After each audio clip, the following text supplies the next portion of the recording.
Page 18, Jingle Bells.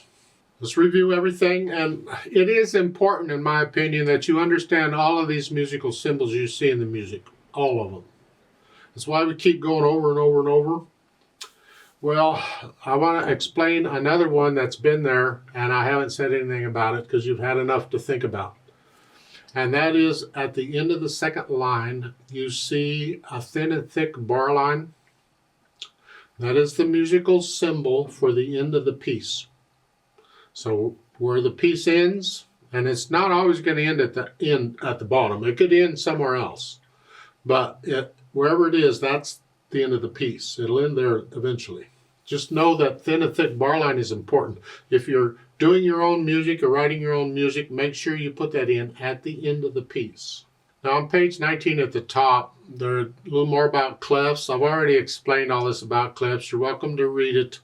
They show the treble and bass clef and the note. The treble clef is also known as a G clef. Remember that? Where the line goes through that little circle at the bottom of the clef, that's a G. That's where it is. And then the F clef that points out where F is, the bass clef, or F, and it's the line between the dots. So just keep those in mind. Now let's look Jingle Bells over. It's 2 lines long. Treble and bass clef, 4/4 time again. We got quarter notes and half notes and the rest.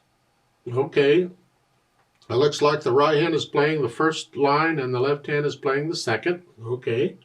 Let's try it and make sure we got the notes and the rhythms and all that. So that they have a 3 above the note there at the beginning. That's third finger.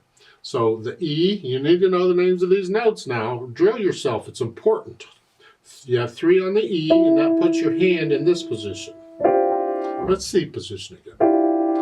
And it's 1, 2, 3, rest. 2, 3, 4. 1, 2, 3, 4. That's the right hand. On the left hand, they want underneath the staff at the bottom, you see a 2. Second finger, that's index finger. On F, you should know that's an F. Just know it's an F. Remember the F clef? The line between the 2 dots is an F. Well, that's it. It's right here, right below middle C. So that puts your hand here. So 1, 2, 3, 4.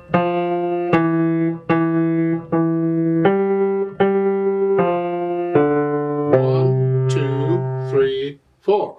So there. Now once we have that, then we put the hands together, which is hard here because there's one hand playing, but have both of them up here, and then you work it out and get rid of the hesitations. And again, you should be playing these pieces eventually without looking at the keyboard. Keep your eyes on the music. You need to remember which note a finger is on, is what I'm after.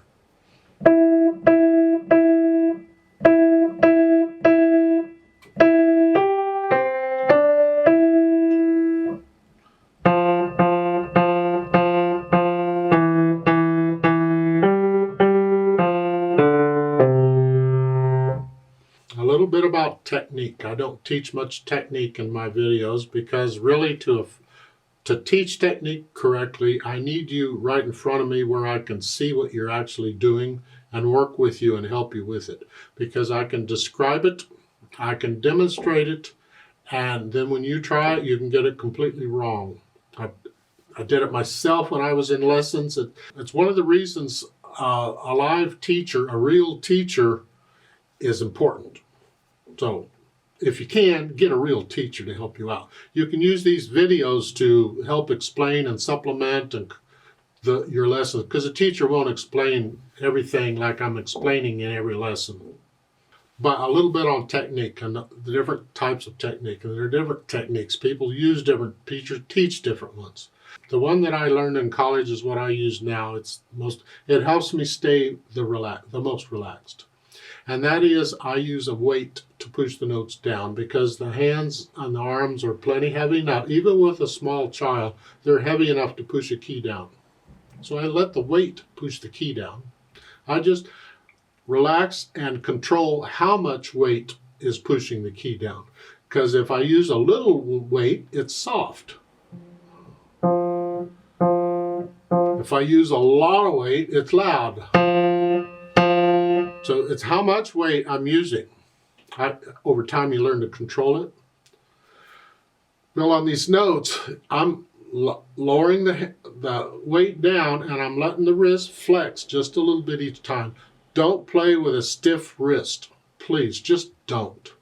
You see sometimes the pros are up there doing their thing. Well, they can do whatever they want. I'm telling you, stay relaxed. Play with a loose wrist. So on these, when I'm playing these, I'm relaxing the wrist each time. You can't see it very well on the camera. Come up here. You see a little better?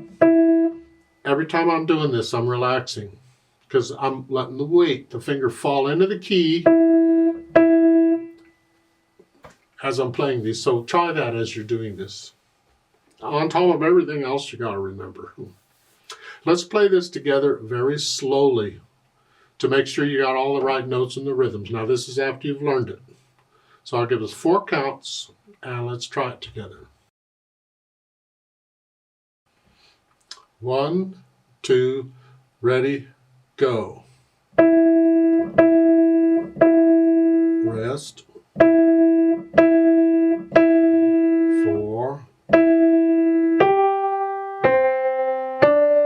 1, 2, 3, 4.